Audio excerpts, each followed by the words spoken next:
Salut, c'est Mediatek, soyez bénis, n'hésitez pas à lâcher un gros pouce bleu en fin de vidéo. Salut à toutes et à tous, c'est la Mediatek, j'espère que vous allez bien. On se retrouve aujourd'hui pour une nouvelle critique de film. Aujourd'hui on s'attaque à Pacific Rim 2, suite de Pacific Rim 1. Alors c'est la 5e fois que j'essaye de recommencer cette critique parce que j'ai beaucoup de mal, je fais pas souvent de critiques, donc j'espère que vous serez nombreux à me soutenir dans les commentaires et sur les pouces bleus. Pacific Rim 1, avant de résumer Pacific Rim 2, j'ai du mal à dire Pacific Rim 2, voilà. J'ai beaucoup aimé le premier du nom, je trouvais que c'était un film que je n'attendais pas. Je m'attendais à un énième Transformer avec une histoire un petit peu bidon, et je trouvais que l'adaptation mecha vs gros monstre qu'on pouvait retrouver dans des trucs du genre... alors c'est ridicule, mais du genre Power Rangers, Godzilla, ce genre de trucs, était un bon mélange, et j'avais beaucoup apprécié cette façon en fait de contrôler ces gigantesques mechas qu'on appelle donc des Jaegers, avec des liens neuronaux, voilà, donc il faut 2 pilotes pour contrôler un énorme truc, parce que c'est tellement d'énergie, tellement ça prend énormément pour un seul cerveau qu'on ait besoin d'avoir 2 personnes, et en même temps il faut faire attention parce que on peut dériver, ce qui veut dire que quand on dérive, ça veut dire qu'on se rappelle de certains souvenirs et l'autre s'en rappelle aussi, ce qui fait qu'il faut avoir un contrôle total de son Jaeger. Et j'avais trouvé que c'était plutôt intéressant. J'avais trouvé également que la direction artistique, tout ce côté pluie, toujours dans la nuit, peu de scènes dans le jour, avec des gros trucs énormes, des grosses bases militaires et tout ça. Enfin, j'avais trouvé que le film était vraiment sympa, les acteurs jouaient bien, et sauf l'acteur principal que je trouvais un petit peu en dessous des autres acteurs, et Scott Eastwood aussi, qui est donc dans Pacific Rim 2, qui jouait un rôle un peu vide. Voilà, je trouvais. Mais c'était Guillermo del Toro, et Guillermo del Toro, c'est un réalisateur que j'aime beaucoup. Guillermo del Toro, si vous ne connaissez pas, c'est le réal dernièrement, La Forme de l'eau, voilà, qui a remporté énormément d'Oscars, mais également de Hellboy, c'est aussi le réal du magnifique Labyrinthe de Pan, voilà, donc c'est quand même un réalisateur qui sait ce qu'il fait, et sur Pacific Rim 1, ça se voyait, voilà. Maintenant, ma critique sur Pacific Rim 2... Ouais, non je rigole, ouais c'était bien, le film est, objectivement le film est bien, c'est pas aussi bien que le premier, mais c'était à prévoir, il y a peu de films qui peuvent se vanter d'être aussi bien que leur prédécesseur, en tout cas que le premier, et j'avais peur dans ce film, en fait, toute la démarchage commercial de ce film-là était de base mauvais, parce que on demandait, il y avait toute une pub où on voyait John Boyega, qui est donc dans le film, Join Fight et Resistance, un truc comme ça, en fait je comprends pas ce démarchage commercial, parce que il n'y a pas de résistance en fait. Alors je sais que beaucoup de gens l'ont dit, donc je ne fais que répéter peut-être, mais c'est pas de la résistance, il n'y a pas de résistance, on est dans un climat de paix, tout se passe bien dans la vie, les kaiju ont disparu, les Jaegers sont encore entreposés, mais il en reste plus que quoi, 7, 8, un truc comme ça, il en reste très peu, on forme encore des pilotes, et le monde est, on va dire, en bonne santé, quoi. Le monde se reconstruit, malgré certaines zones sinistrées totalement, où la vie, voilà, où c'est devenu, il faut que tu voles, ou il faut que tu fasses certains trucs illicites pour survivre. Donc tout ce climat, on va dire, post-apocalyptique dans ce film est bien géré, et donc comme on se trouve 10 ans plus tard, on a encore des énormes carcasses de kaiju complètement sans la peau, juste des os énormes et des trucs comme ça, où on peut facilement imaginer que ils ont tellement perdu, ils ont été en guerre pendant tellement d'années que c'est normal qu'ils laissent ça là, et qu'il y a encore des zones sinistrées, parce qu'ils peuvent pas aider tout le monde et tout. Et ça, c'est plutôt bien géré dans le film. Alors, c'est donc avec John Boyega, Scott Eastwood, Kailee Spaeny, Rinko Kiwuchi, Jin Tan, Adriana Arjona, Burn Gorman et Charlie Day. John Boyega dans le film est bon, voilà, c'est pas son meilleur rôle. D'ailleurs, je trouve pas que c'est un acteur franchement très très bon de base. Il a à peu près le même rôle que dans Star Wars, ça veut dire que il est là pour de l'action, mais Il a le côté un petit peu benet, qui raconte toujours une petite vanne pour détendre l'atmosphère. Et ce qui aussi est bon aussi parce que ça évite au film de tomber dans le premier degré et de devenir un film 100% action et focus sur l'histoire principale. Ça permet des fois de nous sortir un petit peu et de décompresser dans les moments dans les moments intenses, on va dire. Donc on retrouve également Scott Eastwood qui était dans le premier film, qui avait un rôle où c'était un peu le connard de service, qui là, enfin à la fin, qui commence à se révéler, et qui est un peu genre moi je suis beau gosse, moi ceci, moi je suis trop fort, voilà. Dans le premier film c'était ça. Là on a un personnage droit, on a un personnage qui est donc ranger, qui forme des recrues, et qui est voilà comme ça, qui est important pour lui, la mission c'est la mission. Alors c'est le militaire de base. On a donc Kylie Spiney, comme je disais tout à l'heure, qui joue Amara. Alors Amara, qui c'est un personnage que va rencontrer John Boyega. En fait, alors pour raconter l'histoire, John Boyega, c'est un personnage, donc c'est Jake Pentecost. Alors je sais pas si je le dis bien, qui est donc le fils du colonel Pentecost, qui est donc joué par Idris Elba dans le premier film, qui est donc le héros international, le héros national qui a sauvé la planète. Tout le monde le connaît. En tout cas, tout le monde connaît son père. Et le fils, donc John Boyega, c'est un peu le mec qui, à une époque, était militaire, était pilote de Jaeger, mais qui a, on va dire, un petit peu foiré, et qui a été un peu rogné et viré du programme par son père. Malheureusement, dans le premier film, son père meurt, donc comme c'est 10 ans plus tard, voilà, il a dû vivre sans son père. L'histoire principale est assez intéressante. Alors je vais essayer de pas vous spoil.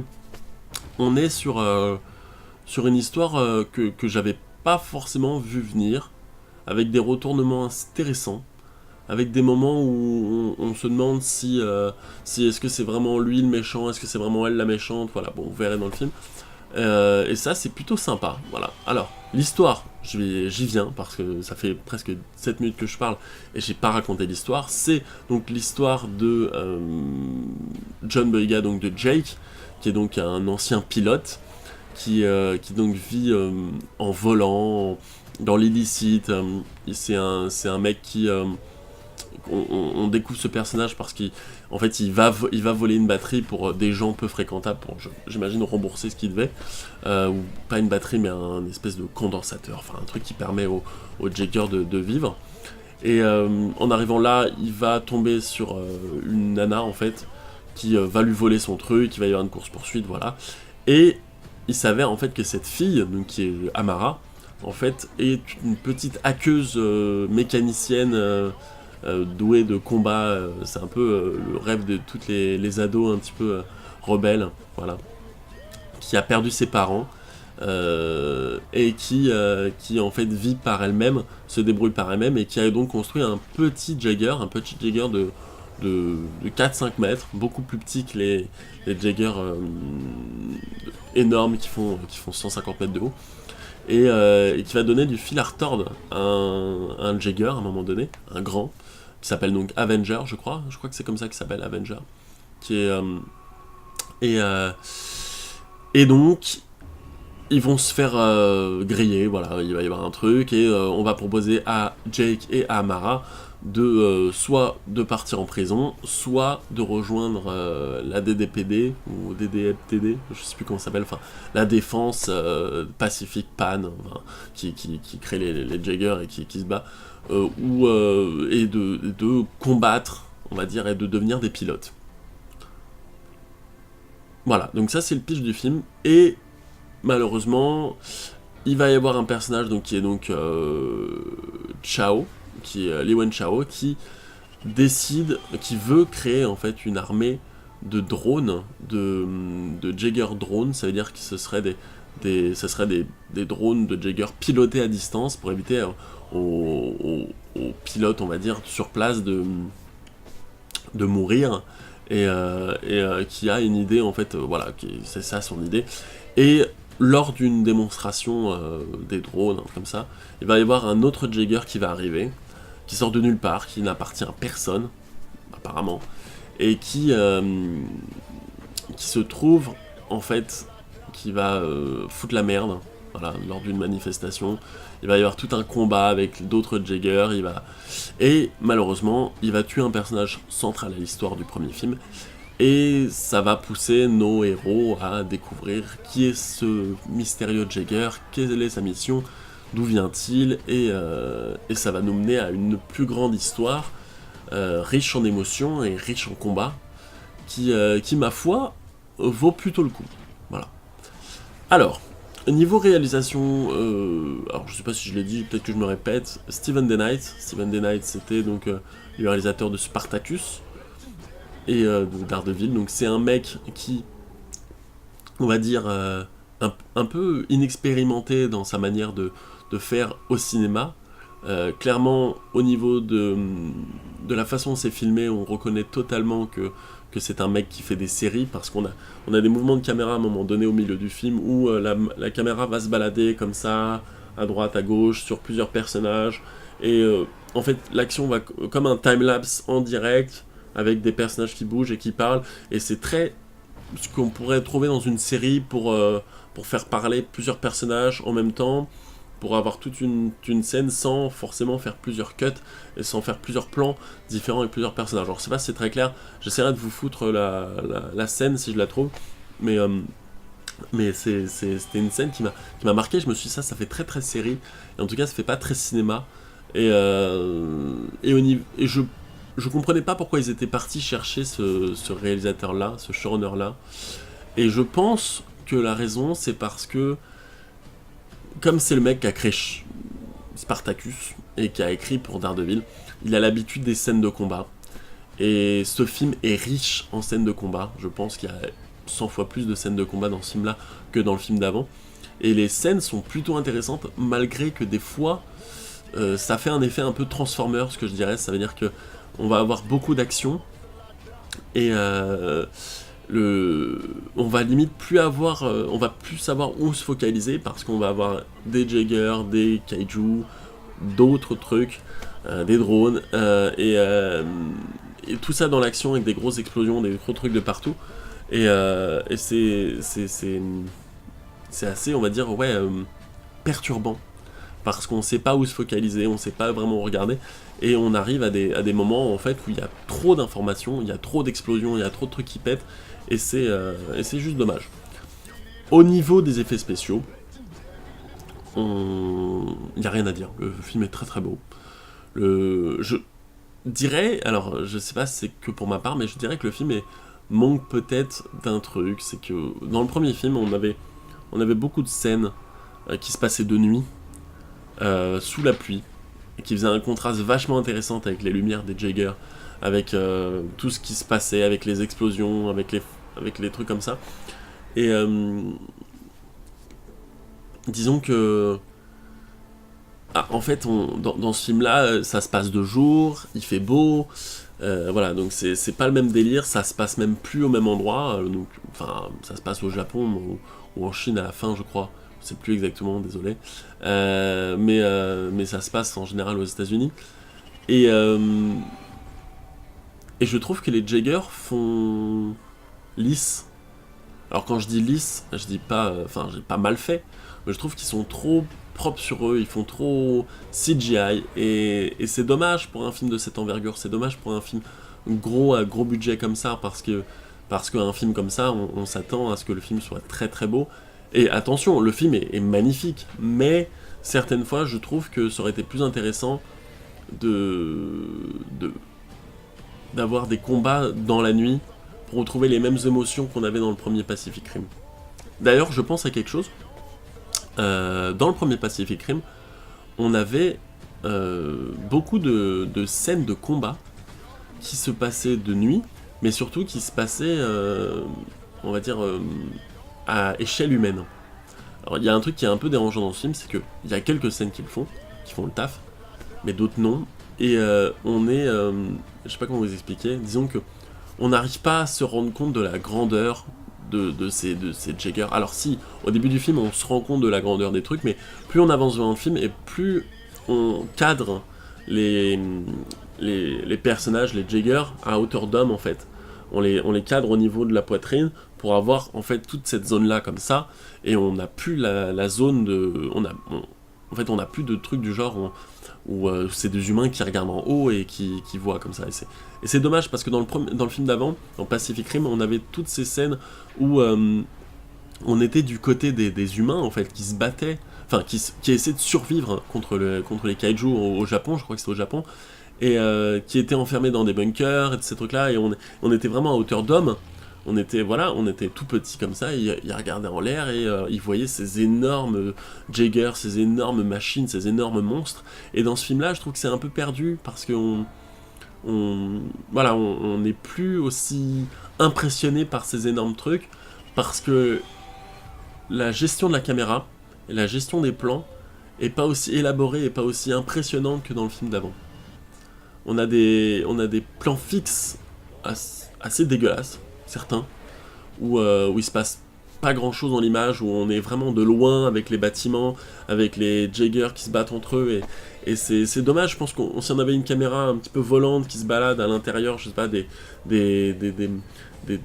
maisons, des trucs qui passent à l'intérieur d'une fenêtre, ou un truc, enfin, ça aurait pu être beaucoup plus dynamique. Et j'ai trouvé que ce film manquait un peu de pêche à ce niveau-là, au niveau de la caméra, comment était foutue la caméra. Maintenant, on est clairement sur un bon film. Voilà. Si vous voulez voir un film de combat, si vous voulez voir un film où il se passe beaucoup de choses, où ça pète de partout un peu à la Transformer, sans être dans le ridicule d'un Transformer où il se passe 30 000 choses ou tout ça, vous allez être servi. Il y a carrément une scène où ils font tomber des immeubles entiers de 150 étages sur les kaiju et qu'il ne se passe rien, donc ils continuent et ils détruisent complètement une ville dans ce film là, et c'est vachement stylé, et j'ai vraiment kiffé, et j'ai trouvé que le film était vachement intéressant pour ça. Maintenant, c'est pas aussi bon que le premier film, on est clairement sur une suite passable, de bonne qualité on va dire, mais qui ne dépasse pas son prédécesseur. Et c'est dommage, je pense que... En plus, Guillermo del Toro, de base, voulait faire une trilogie. En fait, de base, il devait y avoir Guillermo del Toro, après le succès du premier film, voulait faire une trilogie qu'il voulait réaliser. Et l'idée a été un peu abandonnée. Et au final, ils ont demandé donc à Steven Denay de le faire. Et est-ce que c'était une bonne idée ? Est-ce qu'on n'aurait pas pu attendre que Guillermo del Toro se lance dans le projet ? Je ne sais pas. Parce que il y a certains moments du film qui sont... On va passer au moment long du film, en fait, voilà. Donc on a certains personnages du film qui ne sont là que pour nous faire perdre du temps. Et qui ont une backstory inintéressante, qui ont été écrits avec une seule ligne, dont le personnage de Jules Reyes, Jules, ils le disent Jules comme le chanteur, et qui est donc là pour rien en fait, c'est genre une mécano ou une pilote, alors je sais pas trop ce que c'est, qui nourrit un espèce de triangle amoureux, un semi-triangle amoureux avec le personnage de Jake et le personnage de Nate, et c'est plus de la comédie. Il y a un moment, elle va embrasser un, elle va embrasser l'autre derrière, et à chaque fois, il va y avoir des moments comme ça. C'est un truc qu'on n'a pas besoin dans ce film-là. Le film a des bons moments drôles, il y a des moments où c'est assez drôle, comme le duo avec le Dr Herman et Newton, qui sont également dans ce film-là, qui ont un rôle beaucoup plus important que le film d'avant. Et d'ailleurs, Newton dans ce film a un rôle beaucoup plus intéressant, et un rôle qui lui va vraiment bien, et je trouve vraiment que c'est un bon acteur, franchement, et dans ce film-là, il joue vraiment bien, et Herman, lui, je le connaissais de Torchwood. Alors s'il y en a qui connaissent Torchwood, c'est un personnage important de Torchwood, et donc c'est un acteur anglais, et je crois que Charlie Day aussi, celui qui fait Newton, était aussi anglais. Voilà. C'est beaucoup de duos dans le film. Alors on a le duo de Amara avec un autre personnage qui veut lui montrer qu'elle est importante et qu'elle a sa place dans les pilotes cadets, par rapport à un autre personnage qui trouve qu'elle a pas sa place parce que elle a étudié pour ça alors qu'elle est arrivée comme ça, donc elle est un peu jalouse, voilà. Et va y avoir une petite scène de baston qui est assez intéressante. Et à la fin, bon, on peut tous s'imaginer ce qui va se passer entre ces deux personnages, mais l'écriture de certains personnages, comme je disais, est assez faible, quand d'autres ont une ligne d'écriture, une ligne narrative beaucoup plus intéressante. Et c'est pas forcément, alors si je peux dire, c'est pas forcément les personnages principaux qui sont vraiment principaux au film. Voilà.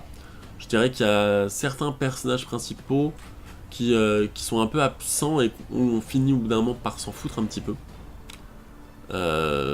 Comme le personnage de Scott Eastwood, qui est quand même un élément central du film, et qui au final, ouais, on s'en fout parce qu'il est trop propre sur lui, quoi. Sa personnalité a été écrite en 2 lignes, quoi. C'est un mec beau gosse qui est militaire, voilà, ça c'est sa personnalité. Et je vous dis pas, mais le duo des scientifiques nous réserve pas mal de surprises, pas mal d'aspects comiques, et dans la même lignée que Pacific Rim 1. Donc voilà. Qu'est-ce que je peux dire d'autre sur ce film ? Bah écoutez, moi j'ai plutôt apprécié ce film. J'ai trouvé que c'était un bon divertissement. Alors évidemment, c'est pas aussi bien que Pacific Rim 1, mais on est sur un divertissement de qualité quand même. Ça n'a pas été écrit comme ça.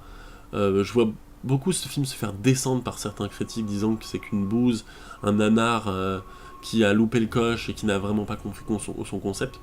Je suis pas vraiment d'accord. Alors évidemment, il y a certains trucs que on retrouve dans le premier film qui sont totalement absents dans ce film-là. Comme je disais, bah, rien que le point de vue des habitants d'une ville.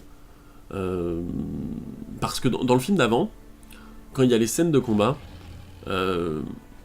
bah, on a des habitants, des gens qui courent de partout, et là, à la fin du film, on a une scène entre un énorme truc, je vous dis pas ce que c'est, et un Jagger, ou plusieurs, et la ville est totalement vide. Voilà, c'est une ville de plusieurs millions d'habitants. C'est une ville de plusieurs millions d'habitants, et en fait, ils sont absents, ils sont pas là, ils ont totalement disparu de la circulation, et on sait pas trop où est-ce qu'ils sont, et est-ce qu'ils se sont tous cachés, est-ce qu'ils ont tous miraculeusement disparu, je ne sais pas. Enfin bon, voilà, c'était les petits points négatifs que j'ai au film.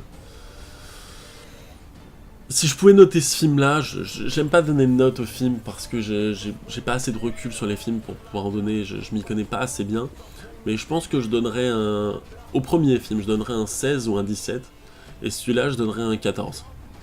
C'est un bon film, c'est un bon divertissement, c'est pas excellent, c'est pas extrêmement intéressant, mais l'action est là, il y a un petit peu de comédie, il y a de quoi s'attacher, il y a des personnages qui font le taf et qui, pour la grande majorité, sont assez intéressants.